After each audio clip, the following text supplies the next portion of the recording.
In this installment, we're going to be going over the NFL bets for Week 4 early slate. Let's get into it.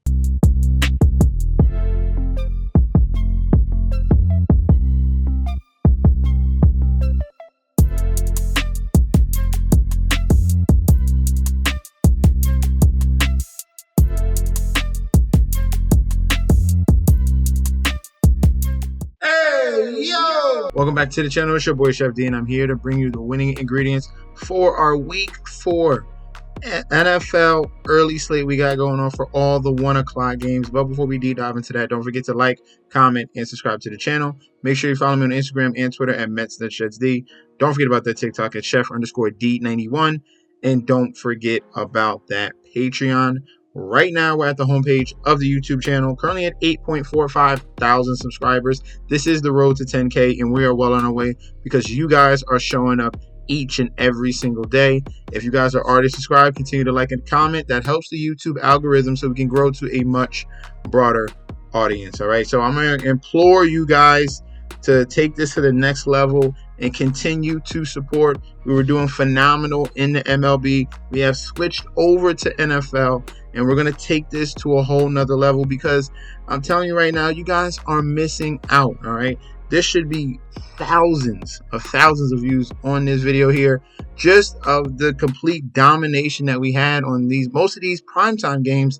And it's in the props, it's in the main plays, it's everywhere. It's in the community as well. So what we did in that previous slate on Thursday Night Football, I gave you guys Cowboys. But if you signed up for the Patreon, I gave you plenty of props to cash in, and we certainly did so there. We had Rico Dowdle, anytime touchdown. CeeDee Lamb, anytime touchdown. I gave you 3 first touchdowns. It was either Rico Dowdle, CeeDee Lamb, or Dallas defense. Rico Dowdle at plus 1,100 came through. All right, we've done it time and time after again. I gave you guys Daniel Jones interception. All right, this was one of the parlays, just in a same game parlay live bet. You could do it with player catches per drive as well. This is just some of the drive parlays we came up with. But my 2 favorite touchdowns on the slate: CeeDee Lamb, Rico Dowdle. Put that together at plus 476. I gave that out there as well. And it's not just me. All right. As you can see, this is the community chat. This is the gold. All right. People are putting together parlays, sharing them. This kid right here, 10 for 260. That hit. All right. We're going down the list. People posting winning plays. All right. This is a community. If you want to join right now, you sign up for that link down below. All right, we got some 1 misses, and then we got wins. As you can see, wins are coming in, and people are bouncing off ideas 24/7. So if you want to sign up for that Patreon, link provided down below. And guys, if you know somebody that is a bettor, send this link of this video to them as well. I'm so excited to announce I have partnered with BetStamp and Sign Up Expert to provide you guys with an easier way to sign up with any sportsbook in your area. If you go to the link in the description down below, you will be directed to this page you see here. It automatically displays all available sportsbooks in your area plus their current promotions. For example, you could take the plays given in this video and apply it to any other sportsbooks you don't currently have and reap the rewards. Now let's get into the slate. First game up in Mercedes-Benz Stadium here, Atlanta Falcons going up against the New Orleans Saints here. This is an NFC battle here. Nice classic game here between Saints and the Falcons. Looking at the current odds, Falcons minus 150 on the money line at home, with the comeback of the Saints at a plus 125. Point spread at 3. Total points at 4.5 and dropping. Right now, currently, I've seen this total at 40.5. Yes, it has moved down to 40.5. So this is looking like a very rough and rugged in-division matchup here. All right, defensive battle. That's what we're talking about here as this line continues to drop, okay? Public bet percentage here, we have 53% of the bets on the Saints, and then we have 82% of the money on the Saints. What? So sharps are all over the Saints here, but the line there's not even at a 2.5. You have 82% of the money. That is crazy. That is fishy as heck. Point spread, we have 83% of the bets, 70% of the money. What? All over the Saints here. So we have public and sharp favorite underdog here. That is never good. Public and sharp underdog here. The line hasn't budged at all, not even an inkling. The point spread didn't even move to a 2.5. It has stayed strong at a 3. Total points, 69% of the bets. 55% of money towards the over 41.5. All right, so sharps are at least on the under in this one. Looking at the injury report here for the Saints, we are looking at their main leader, linebacker Demario Davis, is out. That is very, very concerning here. The leader of their defense that calls the defense here, Demario Davis, will be out of this game here. And that's going to bode well for someone, I'm going to tell you very soon. Alvin Kamara showed up on the DNP on Wednesday, but was able to get limited on Thursday and Friday. He should be questionable. He's most likely going to play, but definitely stay tuned to news there. Cesar Ruiz, their center and guard, is going to be out. That's a loss there. And their backup wide receiver, A.T. Perry, will be out as well for the Saints. The outs for Atlanta Falcons will be Caleb McGarry. All right, everyone else is fine for this team here. Now, when we're looking at this matchup here, the pop from the Saints early start has fizzled down. And they really benefited from a very easy schedule. They faced Carolina. They handled them. In the second game, it was, let me see. The second game for the Saints, I am forgetting who the second game for the Saints was. Oh, Cowboys. All right, so Panthers and Cowboys. So two teams that were not able to run the football. All right, they were able to take full advantage of that. The new installment of the Clint Kubiak offense looked phenomenal in those two games, and they were able to dominate. Now, this spot against the Eagles in Week 3, everyone was on the Saints here after what happened with the Falcons in that game and how the Eagles crumbled, and that was the wrong play because the Saints' true colors are showing. Yes, they were phenomenal in the first 2 weeks, but this team still has issues, all right? Derek Carr is still Derek Carr. He's not an elite quarterback at all. We saw some deficiencies here, some inefficiencies with Derek Carr and in the run game, which was a huge question mark. And the weakness of the Saints was a glaring hole when they finally faced a dynamic running back. And that's going to be the key point here. They faced Saquon Barkley. 17 carries, 142 yards, 2 touchdowns. Saquon Barkley went absolutely insane. He also chipped in with a couple receptions as well. But he did damage rushing the football with 8.6 yards per carry.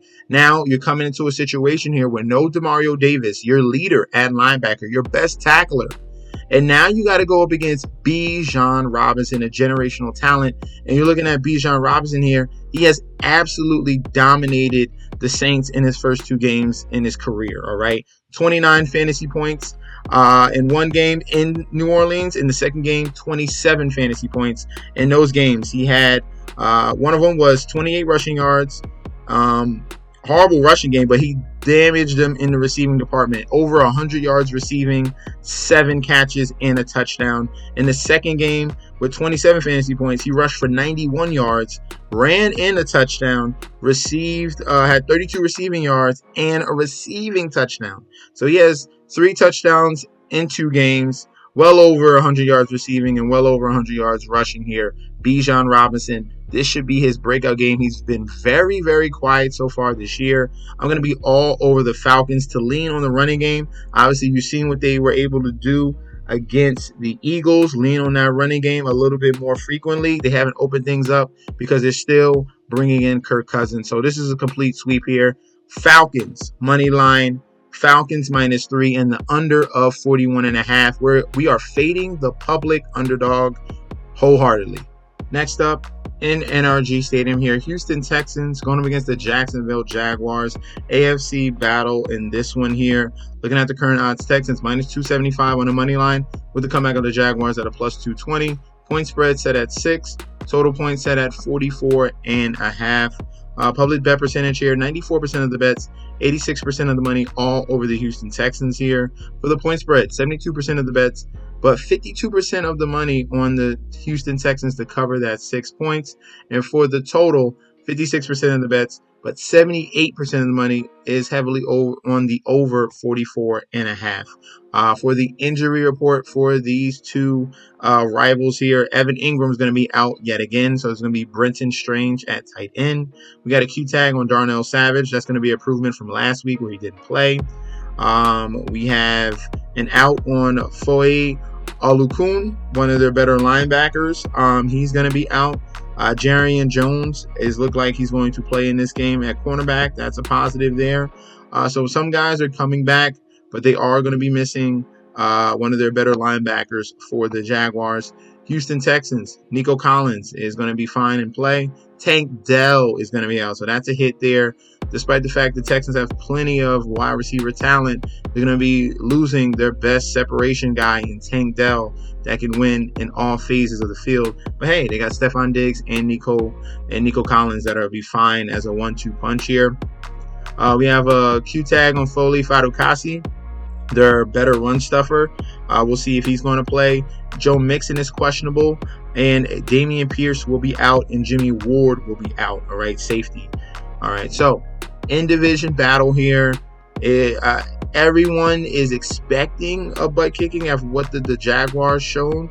All right, so both of these teams last week were embarrassed. All right, Jaguars were absolutely and completely embarrassed by the Buffalo Bills, losing by like over 30 points. And the Texans were dominated by Brian Flores' defense and the Minnesota Vikings. All right, he really confused C.J. Stroud. That was the first time we seen that type of defense really stymie C.J. Stroud, who's had a phenomenal career so far. All right, but this one here, I'm going to be on the side of the underdog on the point spread. I expect Doug Peterson to really rally and gather his guys around here, around Trevor Lawrence, who they paid big bucks to. This offense has to get going in order to compete with the Texans, okay?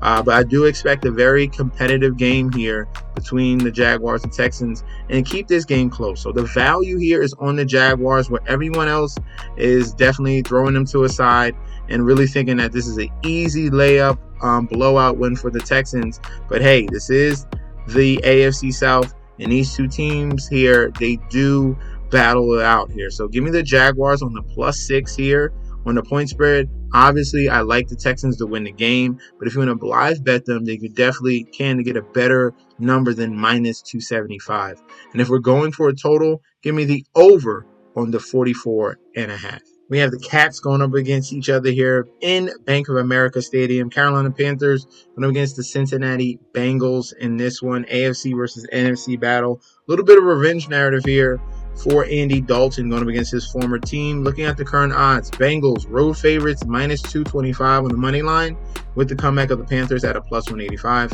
Point spread at a 4.5, and the total set at 47.5. Public bet percentage here, 82% of the bets, 85% of the money on the side of the Bengals on the road. And for the point spread, 71% of the bets, 82% of the money on the cover of the Bengals of -4.5. For the total point, 62% of the bets, 60% of the money on the over 47.5. For the injury report here for the Bengals and the Panthers, the Bengals will be without Trent Brown, their starting tackle. So Armarius Mims is going to be at tackle here for the Cincinnati Bengals. He's finally back. Doubtful will be B.J. Hill in the interior at D tackle. Tanner Hudson, questionable. And Sheldon Rankin is going to be out as D tackle as well. So they're losing 2 interior D tackles. Chris Jenkins, another D tackle, is going to be fine for this game. So that's going to be a little bit of a positive sign there, because they definitely need him in those trenches. All right, Carolina Panthers here. Lonnie Johnson, cornerback, will be out. Damian Lewis, guard, is going to be out. And Shai Tuttle, D tackle, will be out as well. Deontay Johnson popped up on the injury report. He's questionable. He's going to play. And Robert Hunt came up questionable. He's going to play as well. All right. So these two teams here, we have two hungry. Well, one team is really, really desperate right here. This is a situation Where the Bengals, this is an absolute must-win. We thought it was last week at home for the Bengals against the Commanders.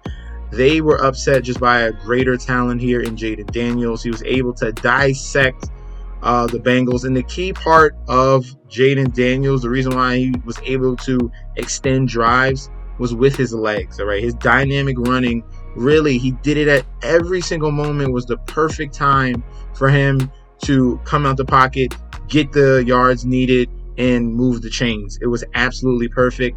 Dalton could do similar things passing wise, but with the mobility with the legs, that's where at least the Bengals can definitely just get away with some of these drives here and force the Panthers to punt the ball. But passing wise, this should be a gunslinger, back and forth type of environment. I expect a lot of points in this one. I love the over of 47.5 between the Bengals and the Panthers here. Canales and Andy Dalton. Dalton definitely running Canales' offense to his likability here. And this is what the Panthers offense is supposed to look like. All right. So for this game here, love the Bengals on the money line. I like the Bengals to cover. I think there's going to be back and forth. I think the Bengals offense will pull away in that fourth quarter and cover that spread of 4.5. All right. So we're going with Bengals money line. Bengals cover 4.5 and the over on the total 47.5. In the Raymond James Stadium here, Tampa Bay Buccaneers going against the Philadelphia Eagles. Both teams here are 2-1. Current odds for this one, we have the Eagles as road favorites here, -120 on the money line, with the comeback of the Buccaneers at a +100. Point spread set at 1, so this is essentially a pick'em, and total points set at 42.5 points here. Public bet percent is 79% of the bets, 82% of the money, all over the Eagles. For the point spread, we have 56% of the bets on the Eagles, but 69% of the money here on the side of the Buccaneers as home dogs with the +1. All right, total points here, 58% of the bets towards the over, but the sharps are on the under here, 61% of the money towards the under, 42.5. All right, for the injury report for these two teams here, for the Eagles, A.J. Brown is questionable. This is a positive sign here. He had 2 DNPs that didn't eliminate on Friday. So he is questionable to play for the Eagles, and they definitely need him in this game here. With no Devonta Smith, it would have been Paris Campbell and Jahan Dotson and Johnny Wilson and Dallas Goedert, who would have been the wide receivers here, or the receivers, period, for the Eagles. Getting A.J. Brown back is going to be definitely a plus here, someone that can win on one-on-one, man-on-man coverage here. All right. For Lane Johnson, he's questionable. We'll see if he's going to give it a go. And like I said, Devonta Smith in that concussion protocol, he will be missing this game against the Buccaneers. For the Buccaneers here, we have a Q tag on Luke Gadecki here, the offensive tackle. Q tag on Bucky Irving, who's emerged on the scene here as their best first and second down running back here. Cameron Johnson is questionable. Kalaji Kancey is going to be out yet again. He was out in a game against the Denver Broncos. They definitely needed him at D tackle. They were without Vita Vea last game, but he should be able to go in this one here. So that's going to be a positive sign for them. And we have a doubtful on their rookie wide receiver of Jalen McMillan. All right, so that's going to be there's going to be Trey Palmer being thrusted back into the game here. So this matchup here between the Eagles and the Buccaneers. Eagles coming off a big win. No one expected them to be beating the New Orleans Saints, but that defense really stepped up after being embarrassed at home against Atlanta. And I like them to roll things over here against the Buccaneers yet again. If we're looking at the Buccaneers, they're coming off an embarrassing loss, all right, against the Broncos. They lost to the Broncos, all right. Understandably so. They had a ton of injuries. But for to let Bo Nix, how bad he's looked so far this year, to really be really decently. He had a decent QBR and a QB rating here against this Buccaneers team. You allow him to create with his legs, and you allow the Denver Broncos to rush well with Tyler Beatty, who's getting 7.8 yards a carry. The Eagles can do something very similar to an elite level. All right. If you allow Jalen Hurts to throw and create with his legs, and then you have Saquon Barkley in the receiving game, because the Buccaneers have very, very slow linebackers, and they give the most receiving yards to opposing running backs as well. That does not bode well for you. I think this is a domination point, and this is why Vegas set this line. If you want to go against them on this one, I highly disagree. Give me the Eagles on the money line. Eagles -1, and I will go to the under 42.5. I think the Buccaneers will struggle to score, and I think the Eagles will be able to control the game with their run game and their tough offensive line and win in the trenches on the defensive side as well. In MetLife Stadium here, we have the New York Jets going to be against the Denver Broncos here. AFC East versus AFC West battle. Broncos, Jets. For the odds, Jets are big money line favorites, -375 on the money line. Broncos come back at a +300. Point spread at 7.5. Total points at 39.5. For the public bet percentage here, 88% of the bets, 64% of the money, all over the Jets on the money line. For some reason, we got some sharps here. 36% of the money is coming in on the Denver. You see the discrepancy from the bets percentage and the money. That's some sharps here sprinkling on the Denver Broncos on the money line. Okay. For the point spread, 61% of the bets, 67% of the money towards the Jets to cover the 7.5. And for the total points, we have 79% of the bets and 63% of the money on the over 39.5. For the injury report for these two teams, Morgan Moses is going to be out, so that's going to be Olu Fashanu here, the rookie tackle that they drafted, the Jets, top 10. He's going to be starting in place for Morgan Moses. They feel very confident about him. CJ Mosley is doubtful. I'm telling you, that's not a big loss. I've been waiting for CJ Mosley to be out for so long. We look so much faster with Jeremy Sherwood next to Quincy Williams, his brother here, Quinnen and Quincy. We got on the defense. Quincy is so fast. He's very good in pursuit. He's very good in coverage as well.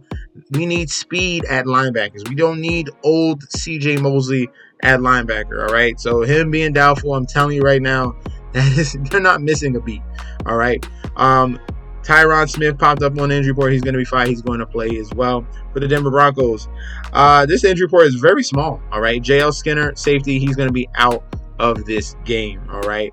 So for this one here, the Broncos, like I said, they got lucky last week with all the injuries on the Tampa Bay Buccaneers side, with no Vita Vea, no Kalasia Campbell. That is not going to happen here with the New York Jets. This D-line is stacked, and they're going to have all their guys there.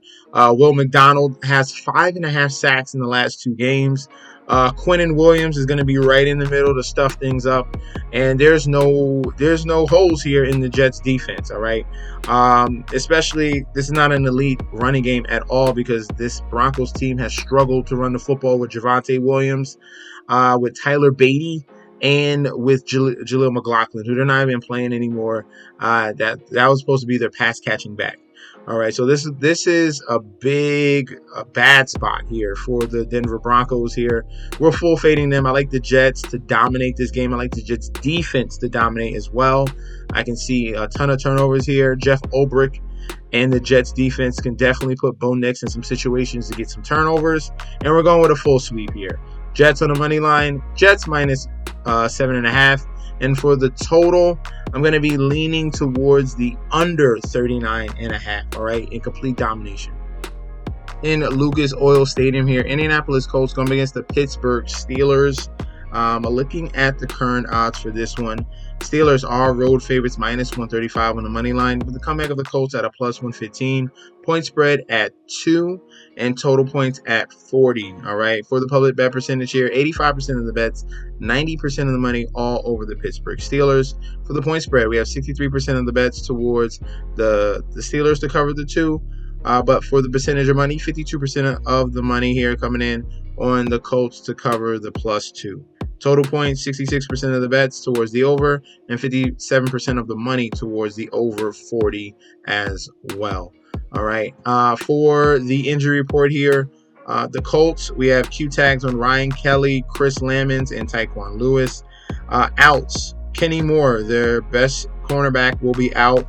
Kwity Paye is going to be out. One of their better DNs and pass rushers is going to be out as well. Braden Smith is questionable. For the Steelers, all right, Russell Wilson is obviously not playing. They're going to be giving a start to to Justin Fields. And for outs, Jalen Warren, their backup running back, is going to be out, so you're going to see more Cordarrelle Patterson. Alex Highsmith, one of their better pass rushers, is going to be out. Isaac Samalu is going to be doubtful, guard. And Michael Pruitt, backup tight end, is going to be out as well. So both of these teams here are dealing with some key injuries in this one. This is going to be a hard, tough, rugged battle here. My favorite play between the Colts and the Steelers is going to be the under on the 40. Both of these teams have very similar quarterbacks, still developing with the passing game, but definitely can create with their legs, and they're very, very dynamic in Justin Fields and Anthony Richardson. I do expect a better performance from Anthony Richardson, even against this elite defense, because technically the defense doesn't matter for him because he's so dynamic with either the deep ball or what he can do with his legs. All right, so I think he creates a little bit more. I think he limits those turnovers, which has been killing him. He leads the league in interceptions right now. And I do think that the Steelers eke this one out on the road in that fourth quarter. Some crucial plays. The defense probably steps up in some big moments. And I'm going to lean towards the Steelers to get yet another win here. All right. I'm going to be going towards the coaching aspect here. I'm going to be leaning towards Mike Tomlin and what Arthur Smith has done with Justin Fields. I think that's going to come through here between the Steelers and the Colts. All right, so give me Steelers on the money line for the cover. If there was a 3, if you can find a 3, then I'm fine with taking Colts +3 as home underdogs. I'm fine with that. But if you can't find a 3, then take the Steelers to cover the -2. If not, you can do alternate line, all right? But Steelers get the win would be the main play. And for the total, give me the under on the 40. In the Lambeau Field, Green Bay Packers 2-1 going to be against the Minnesota Vikings 3-0 for this NFC North battle here between the Packers and the Vikings. We have the Packers as home favorites -150 with the comeback of the Vikings at a +125. Point spread set at 2.5. Total points set at 43.5. For the public bet percentage here, we have 62% of the bets on Minnesota, 79% of the money on Minnesota, as well as underdogs. For the point spread, 83% of the bets, 66% of the money on the Minnesota Vikings to cover that 2.5 as well. And for the total points, 68% of the bets, 59% of the money here, all over the over of 43.5. All right. For the injury report for these two teams here, these two rivals, for the Packers, Jair Alexander questionable. He's most likely going to play. Jordan Love questionable. We'll get to him very soon. Jordan Morgan, tackle, is going to be out, and Carrington Valentine is going to be out as well at defensive back. For the Vikings, they're only going to be missing one player, the rookie Ivan Pace, who was expected to be a big impact player, but they have not needed him in the first couple weeks here. Brian Flores has turned his defense around, and they look absolutely outstanding so far this year. As you can see, Flores is clearly motivated, trying to get another coaching job as head coach somewhere after this season. All right.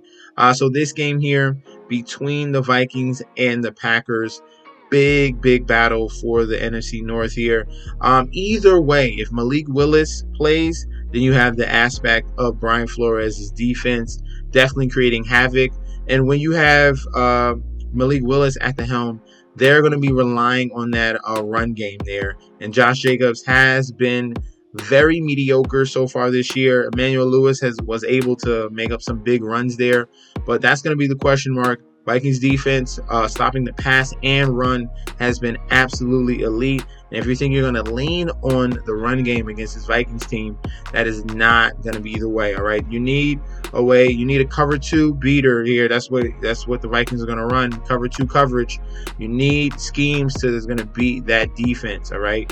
And can Malik Willis do that? All right. On the flip side, if it's Jordan Love playing, the public's going to go all over the Packers, even if it's Jordan Love's first game back. Hey, the Packers just won 2 in a row with Malik Willis. Now they're getting their starting QB back. That's what everyone's going to say and hop on the Packers in that aspect. But this will be his first game back. After missing a couple weeks, they're going to bring him back slowly and probably lean on the run game again. All right, so this spot here, I'm going to lean on the revenge narrative here in the hot play of the Vikings. I think they keep things rolling, and I think Aaron Jones is super motivated in this game here, where the Packers literally threw him to the side and said, hey, Josh Jacobs is better than you, and we're going to pay him a whole bunch of money. Go. We don't care where you go. All right. And they clearly, Aaron Jones went to the team where he's going to see the Packers 2 times a season. He chose the Vikings. And now this is the first opportunity in Lambeau to really show out and show what he has left in the tank here. This is going to be a highly motivated spot here for Aaron Jones. I like the Vikings in this game on the road. Give me them on a plus 125 on the money line. Give me the point spread at plus 2.5. And for the total, give me the over of 43.5 as well. Last but not least here, we have the Chicago Bears going against the LA Rams here. NFC North versus NFC West battle in Soldier Field. We have the Bears at home minus 160 on the money line with the comeback of the Rams at a plus 135. Point spread set at 3. Total points set at 40.5. Looking at the public bet percentage here, 54% of the bets on the side of the Rams. 89% of the money is on the Rams on the money line. So sharps all over this underdog here. For the point spread, 77% of the bets, 79% of the money, all over the LA Rams to cover this 3 points. And for the total points, 73% of the bets and 65% of the money is towards the over 40.5. All right. For the injury report for these two teams, Rams will be without Cooper Kupp yet again. No Cooper Kupp, no Puka Nacua. They're getting away with Tutu Atwell, Jordan Whittington. What's that second wide receiver? I forgot the second wide receiver. DeMarcus Robinson. It just came to me right there. And they have what's the tight end? Tight end. Colby Parkinson. All right, it's all coming to me right now. All right, so obviously lesser talent here, but that doesn't matter for Matthew Stafford. He has figured it out time in and time out. He's done that with the Rams. He's done that with the Detroit Lions. And I explained this to you last week of who I rely on and who I trust in situations here. And this is why I chose the Rams against the 49ers last week. And that came through. All right. For the Bears, outs will be Steven Carlson, Zach Pickens, D tackle, and Terrell Smith, cornerback. He's going to be out. Q tags, Keenan Allen, Andrew Billings, and Kevin Byard are questionable to play in this game here. All right, so we have a very, very similar type of matchup of what we seen last week with the Rams and the 49ers. Obviously, the Bears are nowhere near the caliber of team of the 49ers, so that should be even better suit them in this spot here. All right, we have a struggling offense in the Bears. With Caleb Williams and Shane Waldron, who is yet again just doing a poor performance here as an offensive coordinator. There was one bright spot last week. Caleb Williams was able to throw for over 300 yards last week and get the ball to Rome Odunze. So that's a positive sign there. Can things roll over in this one? All right. The inefficient run game for the Bears has been a problem as well, and they will be switching to Roschon Johnson. This is going to be his audition game here going up against the LA Rams. So I'm in the middle here between this game. All right, I'm very in the middle here. On one side, we got Matthew Stafford and Sean McVay. I 100% believe in them that they can get this win. On the other side, the better talent is on the Chicago Bears. I really like Roschon Johnson in this spot here. If we're looking at fantasy points allowed to opposing running backs, the Rams are 27th in the league, 25th in the red zone. They're giving up 135 yards rushing, 4.7 yards a carry, and 1 TD. So I definitely expect Roschon Johnson to have a really good game here.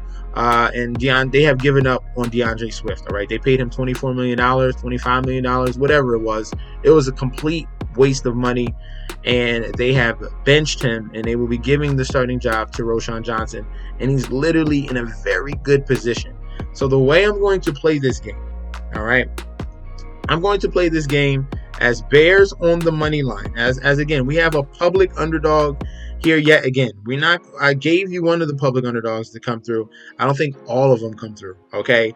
Obviously, you don't want to be a public underdog as well. That tends to not come through. Okay. Obviously, this is a good spot for Stafford and Sean McVay because they all have the better tandem at coaching and quarterback. All right, but I think if they can lean on the running game, the Chicago Bears, that can open up this offense here for Shane Waldron and allow Caleb Williams some better, easier throws. And that Rams defense is the gaping hole. At least the Bears have a defense that they can rely upon. All right. So the way we're going to play this, we're going to say the Bears on the money line. I'm going to say Rams +3. I'll take the points here for the Rams to keep it close. If you want the value, if you want the -115, I think the Rams keep it close and lose. But I do ultimately think the Bears win. And for the total of 40.5, I'm going to go towards the over 40.5 total points in this particular game. All right, so those are going to be our selections for the 1 o'clock slate in NFL. Let me know in that comment section down below. Do you agree? Do you disagree? What are going to be some of your upsets, some of your favorite plays in the 1 o'clock slate? Let me know. We could definitely debate about that down below. If you want to sign up for the Patreon, remember, that's in the description section. You're getting access to daily bets, future bets, and access to that group chat that I showed you that goes off 24/7. All right, this is your boy, Chef D. I'll be back very soon. Peace out.